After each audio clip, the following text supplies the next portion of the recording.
اللهم محمدا في جميع أفعاله ومحمد اللهم صل عليه مع صحبه وآله صلاة تكون لك رضاء ولحقه أداء. أما بعد، رسول صلى الله عليه وآله وسلم د سیرت اتیا برخه په تیره برخه کې مو د فتح د مکې بیان تر دې ځای پر رسولی و چې هلته په مکه مکرمه کې ابو سفیان او د قریشو نور مشران سرناستي خبرې او مشورې سر کوي. هغه نورو ورته وویل: یا ابا سفیان، په دا اوس ورځ کې د مدینې منورې د طرفه هیڅ حال نه لرو او څوک هم نه دی د هغه طرفه راغلی چې پوښتنه ځینې وکړو او معلومات ځینې حاصله کړو. یو مخ خبرونه کته سوي دي او دا عجب هم د پخوا به همیشه د هغه ځای څخه نفر راتلل حال بې راوړی، خو اوس بې خبره پاتې یو. دا بیره سته چې مسلمانان زموږ د حملې لپاره اراده او نیت لري او زموږ په بې خبرۍ کې به حمله را باندې وکړي. نو ته مدینې منورې ته ولاړ سه او د محمد صلی الله علیه وسلم سره خبرې وکوه، خو ستا اصلي مقصد به دا وي چې هلته معلومات وکړې که محمد صلی الله علیه وسلم ته لوی او قوي لښکر راټول سوی و نو مکه مکرمه ورتسلیم کړه، ځکه موږ نه غواړو چې مسلمانان په جنگ او زور مکه مکرمې ته را داخل سي. او که بیا چیرې کوچنی او ضعیفه لښکر ورته راټول سوی و بیرته راسه او جنګ ورسره کوو. کافر قریش لا تر اوسه پورې هم پر جنگ باندې ټینګ دي او د جنگ خبرې کوي. ابو سفیان ته د نور مشرانو د طرفه دغه وظیفه ورکول سوه چې ته به مدینې منورې ته ځې، مګر ابو سفیان غواړي چې د دې سفر څخه ځان خلاص کړي، ځکه یو وار د مخه تللی و او بې فایدې بیرته راغلی و، اوس نه غواړي چې بیا ولاړ شي. نو په دغه شپه د مکې مکرمې څخه راووتی. حکیم ابن حزام چې د قریشو بل مشر دی دا هم ورسره ملګری دی. د مدینې منورې پر لار باندې ګوري چې ممکن د هغه طرفه به یو څوک راشي او دی به معلومات ځینې حاصل کړي چې په مدینه منوره کې څه حال و. ابو سفیان د مدینې منورې پر لار باندې یو څه نور هم مخته ولاړی چې ښایي یو څوک را رهي وي. که ګوري اورونه بل دي، دونه اورونه بل دي چې مځکه یې ټوله نیولې ده، ځکه د مسلمانانو د هرې خیمې مخته اور بل دی. د چې وکتل پوه شو چې دا ډېر لوی لښکر دی. خپل ملګري حکیم ابن حزام ته وویل: دا څوک دی؟ دا د چا لښکر دی؟ په والله د دې لښکر د جنگ طاقت هیڅ څوک نه لري. واقعا په هغه وختو کې او په جزیرة العرب کې 10,000 نفریز لښکر یو لوی لښکر و. ابو سفیان د حکیم ابن حزام سره د دغه لښکر د ډیروالي په باره کې خبرې کوي. په دې وخت کې یو بل دریم نفر هم د مکې مکرمې څخه راوتلی دی چې هغه بدیل ابن ورقه د خزاعه د قبیلې مشر او رئیس و. هغه خزاعه چې د بنو بکر قبیلې د قریشو په ملګرتیا باندې 23 نفر ور ووژل او هغه جنگ د حدیبیه د صلح د ماتېدلو او د فتح د مکې د سبب وګرځېدی. دغه بدیل هم راوتلی دی. دی بیا ولې راوتلی دی؟ ځکه دی پوهېدی چې رسول صلی الله علیه وسلم د لښکر سره راځي، نو دی به همیشه په انتظار و او تر مکې مکرمې به د باندې د معلوماتو دپاره راوتی چې آیا د رسول صلی الله علیه وسلم او د مسلمانانو لښکر را رسېدلی دی که یا. نو بدیل ابن ورقه د مسلمانانو د لښکر د راتګ د معلوماتو دپاره راوتلی دی. ابو سفیان او حکیم ابن حزام بیا راوتلي دي. ګوري چې د مدینې منورې د طرفه یو څوک راشي او دوی د حالاتو معلومات او پوښتنې ځینې وکړي. او عباس ابن عبدالمطلب رضی الله عنه بیا د مسلمانانو د لښکر څخه وروتلی دی چې په یو چا پسې ګرځي چې ابو سفیان ته ورولېږي چې بې له جنګه تسلیم شه. دغه 4 نفره په دغه شپه کې تر مکې مکرمې د باندې راوتلي دي چې هر یو یې جلا جلا مقصد لري. اول بدیل ابن ورقه د ابو سفیان سره مخامخ شو. ابو سفیان پوښتنه ځینې وکوله: دا څوک دی؟ بدیل وویل: نه یم خبر. بدیل اوس پوهېږي چې دا د مسلمانانو لښکر دی، مګر ابو سفیان ته منکر سو، غواړي چې قریش نسی پوه او بې خبره پاتې سي. او د دې دپاره چې د ابو سفیان فکر ورواړي ولشایي دا به خزاعه قبیله وي او ستا سره بیا د جنګ اراده کړې وي، ځکه تاسې د هغو نفر ور ووژل. ابو سفیان هوښیار و، وی ویل: یا بدیل، خزاعه تر دې ډېر لږ دي، خزاعه دونه لښکر نه لري. بدیل وویل: ولشایي حوازن به وي. ابو سفیان وویل چې یا حوازن هم نه دي، ځکه هغه هم دونه لښکر نه لري. دوی په دغه خبرې کې ول چې عباس رضی الله عنه د دې خبرې واورېدې. عباس رضی الله عنه وایي چې زه د رسول صلی الله علیه وسلم پر غاتره باندې سپور وم چې د ابو سفیان خبرې مې واورېدلې چې ویلې چې ما هیڅ کله دونه اورونه او دونه لښکر نه دی لیدلی. او بدیل ورته وویل چې دا خزاعه دي، ستا د جنګ دپاره راغلي. ابو سفیان ورته وویل چې خزاعه نه دي هغه خو تر دې لږ دي عباس ورته ووایي چې ما د ابو سفیان आवाज وپېژندی نو مې ورته وویل ما یا ابا الحنظله یا ابا الحنظله هغه ول څوک یې ابو الفضل ما ول هو ول دا څه خبر دی دا څوک دی عباس ورته وویل ما ورته وویل چې دا رسول صلی الله علیه وسلم دی ټول عرب یې ستاسو جنگ د پاره راوستلی دي تسلیم سه کما کې مکرمه ته په زور داخل سو والله بدلا بد ابدي ذلت وستایي د پاره او دا به د قریش د پاره هلاک وي قریش به بالکل نیست او نابود شي رښتیا هم ابو سفیان چې دا حال ولیدي پوسو چې هیڅ په وسنه د پره ابو سفیان وویل چې اوس حل او چاره چشته ستاسو فکر او نظر باندې زبایت توکم عباس رضی الله عنه وویل په والله که د مسلمانانو لاس ته ورلې سر دې در پرې کوي نو زما سره پر دې غاتره باندې سپورسه چې رسول صلی الله علیه وسلم ته دی ورسول او د هغه څخه ستاسو لپاره امان وغواړم او مکه مکرمه بیل جنگ ور تسلیم کړي چې مسلمانان مکه مکرمه ته بیل جنگ داخل شي او څوک ونه وجل ابو سفیان چې بیري اخسته ویل چې اوس زما سر د دې په کار دی او دوی د جنگ لپاره راغلي کما وویني وجنی می مخیمه نو څنګه در سره ولارسم ابو سفیان بیریږي او وای اوس خصول هپای ته ورسېدل او د لشکر د جنگ د لپاره راغلي کزه حالت ورسم نو هر چا کوجه د مخیمه ابو سفیان عباس رضی الله عنه ته ویل ته مې بیریږه زه امان در کوم او زما سره راځه ابو سفیان د رسول صلی الله علیه وسلم پر غاتره یا کچره باندې ترشا ور سره سپور کړي او د مسلمانانو د لشکر په طرف باندې وررهیسو غواړي چې رسول صلی الله علیه وسلم ته ورسي او هغه دوه نفر چې بدیل ابن ورقاء او حکیم ابن حزام هغه بیرته مکه مکرمه ته ولاړل وسنو عباس رضی الله او ابو سفیان لشکر تر ورسېدل لکه مخکې چې مدته ویلول چې د لشکر د پیردارانو او د امنیت مشر او قومندان حضرت عمر فاروق رضی الله کله چې عباس رضی الله او ابو سفیان لشکر تر ورسېدل هر پیردار چې به دی ولیدل نو به وویل د رسول صلی الله علیه وسلم اکا او د رسول صلی الله علیه وسلم پر غاتره باندې پرېږدي اجازه ورکړه پیردارانو هغه دویم نفر ته نه کتل او نو ورته متوجه کېدل چې دا بل نفر څوک دی څو حضرت عمر ابن خطاب رضی الله عنه ته ورسېدل هغه ول دا څوک دی او تر ولاړ شو کله چې ابو سفیان ولیدي نو په لوړ आवाज سره وویل ابو سفیان د الله دشمن الله لري حمد چې بیل عهد او امانه فلاس راکړه یعنی وصل حمنسته او ته فلاس باندې راځي عمر رضی الله عنه تر پر پورته کوي چې ابو سفیان مړ کړ مګر عباس رضی الله عنه پر ځخ کړ ولیا عمر دایز ما په جوار او امان کې دي حضرت عمر رضی الله عنه د کفارو مشر دی دلته جوار نشته حضرت عباس رضی الله عنه بیا ورته ویل دایز ما په جوار کې دي عمر رضی الله عنه غواړي چې وی وژني مګر عباس رضی الله عنه وایي چې دایز ما په جوار کې دي اوس عمر صاحب نه پوهیږي چې اوس څه وکړي نو عمر صاحب مبارک د رسول صلی الله علیه وسلم د خیمه په طرف باندې په چابکی سره روان او زغلی دلته عباس رضی الله عنه هم پوسو که عمر و رسول صلی الله علیه وسلم ته ورلی او د ابو سفیان د وجلو اجازه یې وغوښتله نو بیا وجني ځکه ورته وایي چې یا رسول الله ابو سفیان مونی وای او اجازه راکړي چې مړ او کورلی شاید چې اجازه هم ځین واخلي عباس رضی الله عنه وای ما هم د رسول صلی الله علیه وسلم د خیمه طرف ته غاتره ورچابکه کړ ایو پر شو باندې زغلی او بل غاتره پس زغلی مګر عمر رضی الله عنه اول د رسول صلی الله علیه وسلم خیمه ته ورننوتی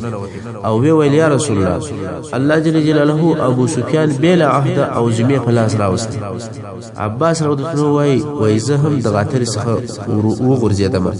او چابک خیمه ته ورننوتم او ما ورته ویل یا رسول الله ما جوار ور کړی دی عباس رضی الله عنه وای ما د رسول صلی الله علیه وسلم تر زنه لاس ورلاندې کی لکه یو څوک چې چاته زارې کی او ورته ویل نن شپه به د ابو سفیان په باره کې بیل ما بل څوک خبرې نه کوي رسول صلی الله علیه وسلم فرمایلی عباس ابو سفیان ستا خیمه ته در سره بوس او سهار به ما تراو عباس رضی الله عنه وایي چې ابو سفیان ما را سره بوتي او په سهار کې مې رسول صلی الله علیه وسلم ته ورسته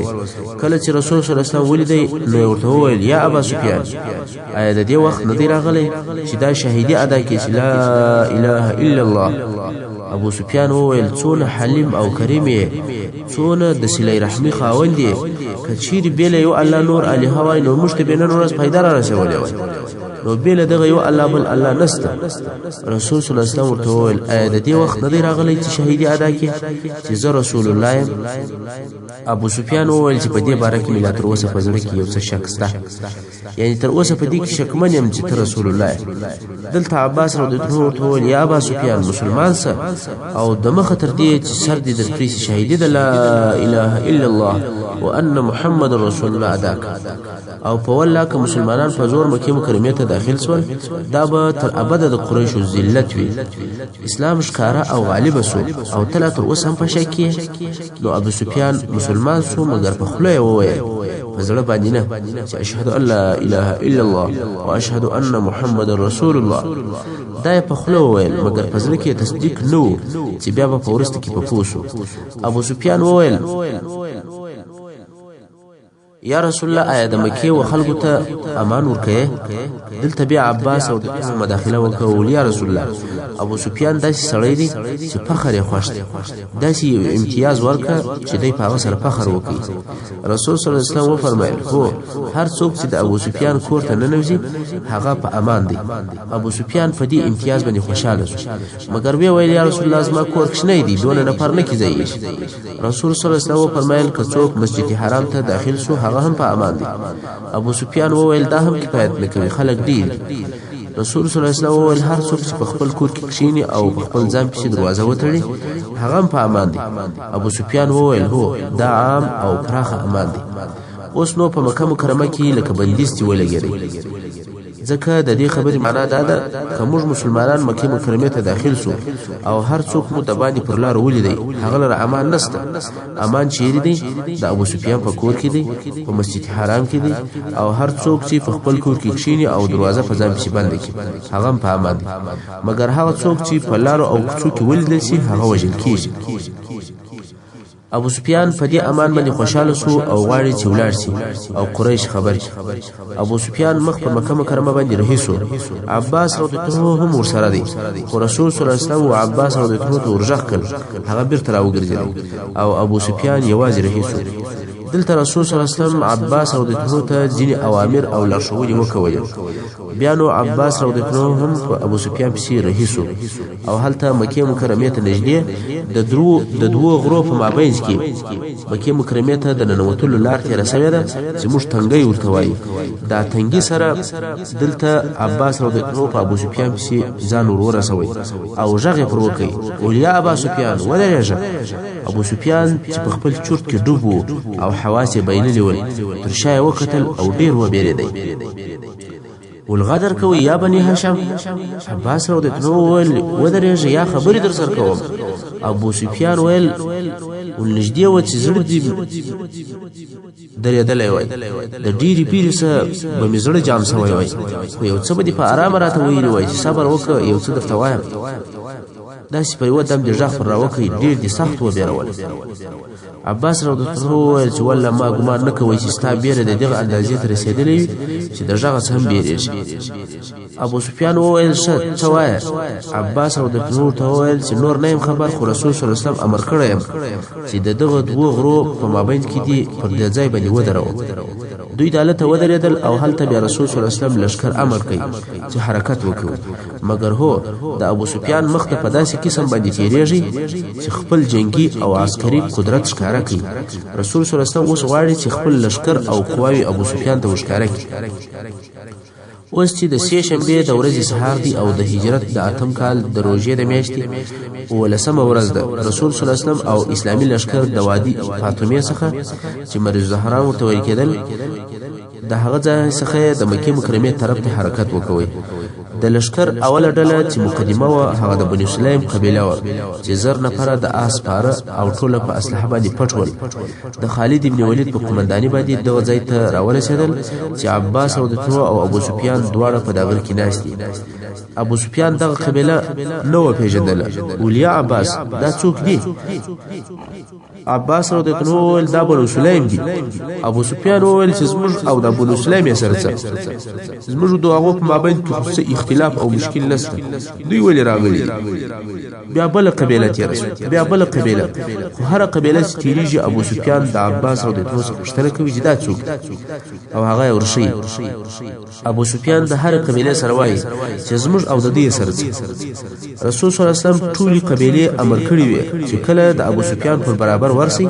په لوړ اواز باندې به 3 وارې تکبیر وایست، الله اکبر الله اکبر الله اکبر. دغه قبایلو په لیدلو سره ابو سفیان زړه نور هم واچوي او پښتنه به کوله چې دا څوک دا څوک. د عربو ډېری قبیلې سره یو ځای شوي وي چې هغه عبارت دي د دې قبیلو څخه: جهینه، غفار، مزینه، سلیم، تمیم، اسد، قیس او داسې نور قبیلې. او بیا په اخر کې یو مجموعه یا د لشکر یو حصہ تیرېدله چې دغه مجموعه تر ټولو لشکر ډیره منظمه او پر ترتیب باندې او ډیره قوي وه. ټول په اسلحه باندې داسې پټ ول چې بې له سترګو یې بل ځای نه معلومېدی. زرغونه غوندې ټولۍ وه چې دا ټولۍ د مهاجرینو او د انصارو ټولۍ وه. او د دې ټولۍ قومندان په خپل رسول صلی الله علیه وسلم په دې ځای کې په خپل رسول صلی الله علیه وسلم د دې ټولۍ مشرتوب کوي. ابو سفیان چې دغه ټولۍ ولیدله نو په تعجب سره یې وویل: سبحان الله، یا عباس دا څوک دی؟ عباس رضی الله عنه تا نه وپېژندل؟ ابو سفیان وویل: والله نه مې دي پېژندلي، دا څوک دی؟ کله چې ابو سفیان د دغه ټولۍ حرکت او انضباط او عسکري او حربي قدرت ولیدی چې په نورو ټولو قبایلو کې داسې انضباط او قوت او حرکت نه و، نو خو دې په ډېر تعجب سره وویل: یا عباس دا څوک دی؟ په والله هېڅوک به د دې ټولۍ ومخته نه ودرېږي، هېڅوک یې د جنګ او د مقابلې طاقت نه لري. عباس رضی الله عنه وویل: دا د رسول صلی الله علیه وسلم ټولۍ ده چې مهاجرین او انصار پکې دي. ابو سفیان د دغه لشکر په لیدلو سره عباس رضی الله عنه ته وویل: والله ستا د وراره باچهي ډېره لویه سوې ده. عباس رضی الله عنه ته وویل: یا ابا سفیان دا باچهي نه ده، دا نبوت دی. ابو سفیان وویل: هو نبوت دی. بیا نو رسول صلی الله علیه وسلم ابو سفیان ته د تللو اجازه ورکړه. ول اوس نو مکې مکرمې ته ولاړ شه. د رسول صلی الله علیه وسلم د دې کار څخه مقصد دا و چې ابو سفیان ټول لشکر د اسلحې او د جنگي طاقت سره وویني، ځکه که ابو سفیان د دغه لشکر اسلحه او طاقت او استعداد نه وویني او مکې مکرمې ته ولاړ شي، بیا ممکنه ده چې د خپل رای او د نظر څخه واوړي او هغه ته تغییر ورکړي او بیا به د جنگ اراده وکړي. حال دا چې رسول صلی الله علیه وسلم جنگ او وجنه نه غوښتل، دا یې خوښه وه چې مکه مکرمه بې له جنګه تسلیم شي، نو ځکه یې خپله قواوې د ابو سفیان و مخته تېرې کړي او قوي لیدلې. کله چې ابو سفیان دغه قوي لشکر ولیدی، هغه هم پوه شو چې جنگ فایده نه لري، نو باید چې مکه مکرمه بې له جنګه بې ځنډه ور تسلیم کړي. ابو سفیان مکې مکرمې ته داخل شو او هلته یې په لوړ اواز سره نارې کړې: یا معشر القریش، یا معشر القریش، ای د قریشو ډلې، دغه د محمد صلی الله علیه وسلم د دونه لشکر سره درته راغلی دی چې تاسې هیڅ طاقت او قوت نه لرئ او نو مقاومت ورسره کولی شئ. د قریشو مشران چې په هیڅ نه دي خبر دا پر راټول شول. ول څه خبر دې راوړی دی ابو سفیان؟ ابو سفیان ورته وویل: لشکر دی، ټولیانې دي، قبیلې دي، تسلیم شئ تسلیم شئ چې سالم پاتې شئ. هند بنت عتبه چې د ابو سفیان ښځه ده، هغه وبېرېدله چې ابو سفیان مکه مکرمه مسلمانانو ته ور تسلیموي او دا هیڅ کله نه ورازي چې مکه مکرمه دي مسلمانانو ته تسلیم شي، ځکه دا هغه مسلمانان ول چې په بدر کې د دې هندي ورور پلار او اکا ور وژلي ول او اوس مکه مکرمه ور تسلیمیږي. دا کار د دې هیڅ نه خوښ او ډیره په قهر شو. ابو سفیان تر ژیړې ونیوی او پر نور مشرانو یې نارې کړې: مکه مه ور تسلیموئ، مکه مه ور تسلیموئ. خو ابو سفیان وایي چې یا تسلیم کوي ولا تاسو ټول وجني هند چې ډیره په قهر او په غضب ول ابو سفیان مړ کړي دغه احمق او چاغ او پند وای تسلیم کوي دای مړ کړي دا ډیر بد مشر دی د دې پر ځای چې پر جنگ مو دلاور کی دی وای مکور تسلیم کړي ابو سفیان وویل چې هوښیار اوسئ د دې په خبرو مو مغرور کیږي مخه تاوزي ولا ټول قریش بمړ کی ما په خپل سترګو ولیدل بنو سلیم راغلی ول تمیم راغلی ول خزاعه راغلی ول فلانی د قبیلو نماله ټول وریات کړي ولا که یوازې انصار او مهاجرین راغلی وای او هغه پر در را الیکي هیڅ څوک به داوی طاقت او قوت نه ولري قریش وویل نو چاره چشته دور ته وویل چې تسلیم سي ول څنګه تسلیم سو ابو سفیان وویل که څوک د ابو سفیان کور ته ننوتی هغه په امان دي قریش ورته وویل خدای دې خوار کستا په کور کې نو څوک ځایږي موږ دا ټول شهر دی دا ټول شهر ستا په کور کې ځایږي ابو سفیان وویل که څوک په حرم شریف باندې ننوتی هغه په امان قریش وویل یا ابو سفیان په مسجد کې هم ټول شهر نه ځایږي ابو سفیان وویل که چا د خپل کور دروازه په ځم چې وتړل هغه په امان قریش وویل هو دا عام عفو او عام امان دي نو ټول مخ په خپل کورو باندې رهیس ول خپل اهل او اولادونه سره راټولوي او په کورو باندې ننوځي او دروازې په ځای پسړي او د ځان سره وایي چې څوک مو باید چې د باندې او پر لارو باندې نه ولیدل شي ځکه بیا وژل کیږي اوس نو د مکې مکرمه اهل او اوسیدونکو د تسلیمېدو لپاره نیت کړی او ځان برابرې خو حالته د قریشو او د مکې مکرمه ځینې بیباکان او مغرور خلک داغو دا اراده سو چې موږ د مسلمانانو سره جنگیږو نو ځینې لوچک او اوباش خلک لکه د دوی اکثر ځوانان داسې ول دا د عکرمه ابن ابي جهل او د صفوان ابن امیه او د سهيل ابن عمر او د حارث ابن عبید الله او د حارث ابن هشام او د عبد الله ابن ربيعه د نور مشرانو سره یو ځای سول او وی ویل که قریش کامیاب سول خو موږ د دوی سره او که قریش مغلوب سول نو هر څه چې بیا مسلمانانو غوښتل هغه بر سره وکړي دغه خلک په خندمه کې چې د خندمه د یو ځای نوم دی الته سره یو ځای سول او د مسلمانانو سره د جنگ کولو اراده درلود په دغه ډله کې د بنو بکر د قبيله یو سړی هم چې حماس ابن قیس نومېدی دا سړی خپل کور کې په اسلحه راټولول باندې مشغول شو اسلحه سره یو ځای کوله شذي ورته وویل چې دغه اسلحه د چیش لپاره سره یو ځای کوي دا وویل چې د محمد صلی الله علیه وسلم او د هغه د اصحاب سره د جنگ لپاره شذي ورته وویل ورسره په والله د محمد صلی الله علیه وسلم او د هغه د اصحاب مخته څوک نشي درېدل دول والله ازما دا امید دي چې دا هو څه خبر ځینې ستانو کران او مریان کم یعنی بنديان به ونیسم او زموږ مریان به دا سړی هم په دغه کسانو کې و چې د مسلمانانو د جنگ لپاره د قریش سره یو ځای شوی په یاد یې ولري دغه سړی نوم حماس دی فاته قصه به لږ ورسته بیا بیان دغه سرکش قریشو دغه کښنی ټولي چې لږ افراد غړي ول دا راټول سل او په هغه حصہ کې ولاړ دي چې داغه طرفه مکه مکرمه ته خالد ابن ولید د لشکره سره راننوي الته بیا رسول صلی الله علیه وسلم مکه مکرمه ته پر څلور اطراف باندې لشکر را لري کړی دي یعنی لشکره پر څلور حصو باندې ویشلې دي چې مکه مکرمه ته د څلور لارو سره را داخل شي هغه اول تقسیم کی چې لشکر پر 15 حصو ویشل شوی هلته لشکر د جنگ لپاره تیار ک قریش جنگ غواړي نو لشکر د جنگ لپاره آماده دي مګر اوس مکه مکرمه ته د داخليدلو لپاره هغه اول تقسیم ته ضرورت نشته نو لشکر څلور حصو ته وویشي چې لشکر هر حصہ جلا جلا قومندان لري چې دغه قومندانانو نوماند دي خالد ابن ولید زبیر ابن عوام ابو عبیده عامر ابن جراح سعد ابن عباده رضی الله تعالی عنهم اجمعین خو سعد ابن عباده رضی الله عنه په هغه وخت کې چې د ابو سفیان مخته کېدی هغه ته وویل ولنن د قصابې ورځ ده نن د قصابې ورځ ده نن ورځ د مکه مکرمه حرمت حلاليږي نن ورځ الله جل جلاله قریش ذلیل کوي یعنی دا چې په مکه مکرمه کې جنگ او وجنه حرام دي نن ورځ جائز او روا ګرځي دا خبر ورسول صلی الله علیه وسلم ته ورسېد عثمان ابن عفان او عبد الرحمن ابن عوف رضی الله عنهما ورسول صلی الله علیه وسلم ته وویل او یا رسول الله موږ بیرون چې سعد ابن عباده په قریش قتل او وجنه شروع رسول صلی الله علیه وسلم فرمایل داسې نه ده لکه دی چې وایي بلکې نن ورځ د رحمت او د مهربانۍ ورځ ده. نن ورځ داسې ورځ ده چې کعبه شریفه په دې ورځ کې معززه کیږي ځکه د بوتانو څخه خالی کیږي. په نن ورځ کې الله قریش معززه کوي ځکه دا د قریشو عزت دی چې د اسلام ته داخل شي. بیا نو رسول صلی الله علیه وسلم امر وکړي چې د سعد ابن عباده رضی الله عنه څخه د بیرغ واخیستل شي او د قومندانۍ د منصب څخه د لیرې شي، مګر د دې لپاره چې په خپل سعد او نور انصار د استکولو باندې ناراضه نشي، نو یو بیرغ وقیس ابن سعد ابن عباده ته ورکړي چې دغه سعد او د زوی وو، یعنی د پلار سره بیرغ واخیستی او زوی ته ورکړي. دا د رسول صلی الله علیه وسلم حکمت او پوهی او ښه تصرف وو چې د خپل اصحاب کرامو سره څنګه معامله کول.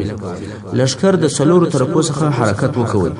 او ورته ویل سوي ول چې د خیب په منطقه کې به د جبل هند سره یو ځای کېږي.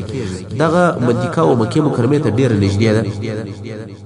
او دا چې رسول صلی الله علیه وسلم ولی خیب د مسلمانانو د لشکر د یو ځای کېدلو لپاره انتخاب کړي، په دې کې یو حکمت و. هغه دا چې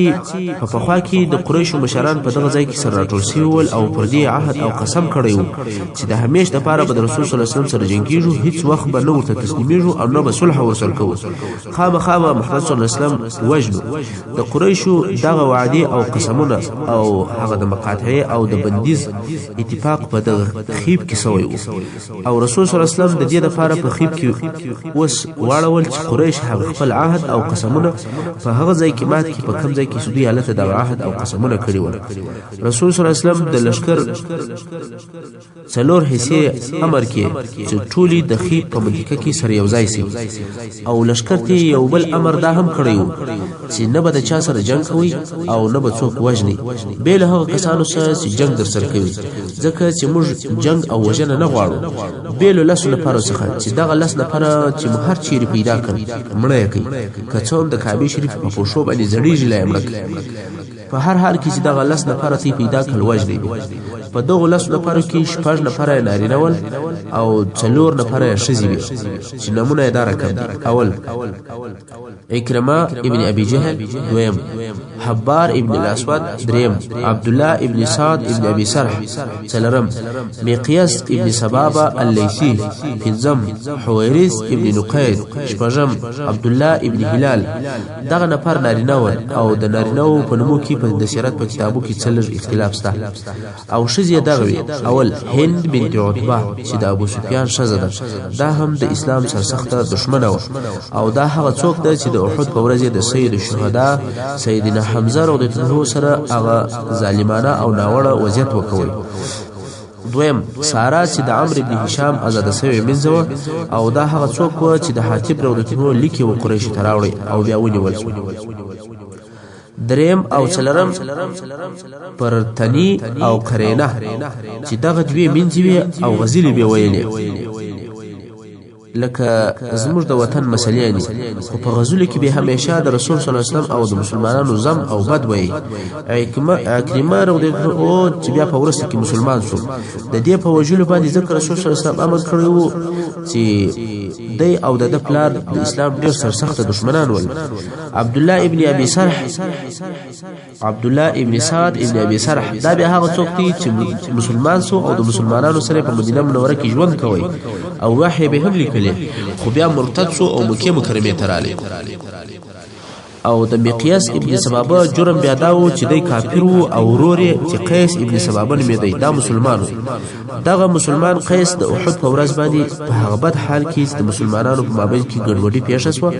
او یو د بل نصر پیژندل او وژنه پکې رااله. د یو مسلمان د طرفه دی په خطا کې ووژل شو، نو دغه کافر ورور چې مقیاس ابن سبابه وو مدینه منورې ته راغلی او ویل چې زه مسلمان یم او بیا د خپل ورور دیت وغوښتی. دیت هم ورکول شو ځکه هغه مسلمان ورور د بل مسلمان د طرفه په خطا وژل شوی و. پس له هغه چې دیت یې واخیستی بیا په یو فارغه وخت کې هغه د ورور قاتل ته ورغلی، هغه یې مړ کړ، یعنی دیت یې هم واخیستی او بیا یې غدر هم وکړ. تر هغه وروسته بیا مرتد هم شو او مکې مکرمې ته ولاړ نو ځکه رسول صلی الله علیه وسلم وفرمایل چې دغه مقیاس هم باید ووژل شي ځکه چې دی هم ډېر غټ مجرم دی که څوم د کعبې شریفه په پوښو باندې زړیږي او حبار ابن اسود بیا هغه څوک دی چې د رسول صلی الله علیه وسلم لور زینب رضی الله عنها هغه ته د هجرت په ورځ باندې په مخ کې درېدلی و او د اوښ څخه یې لاندې راغورځولی و او زینب رضی الله عنها پر یو ډبره ولوېدله چې د دغه لیدلو په سبب یې هغه د نس کشنی ولوېدی مقصد دا چې د دغو لسو نفرو هر یو داسې خاص او لوی جرم درلودی چې د بخښنې وړ او لایق نه ول نو د دغو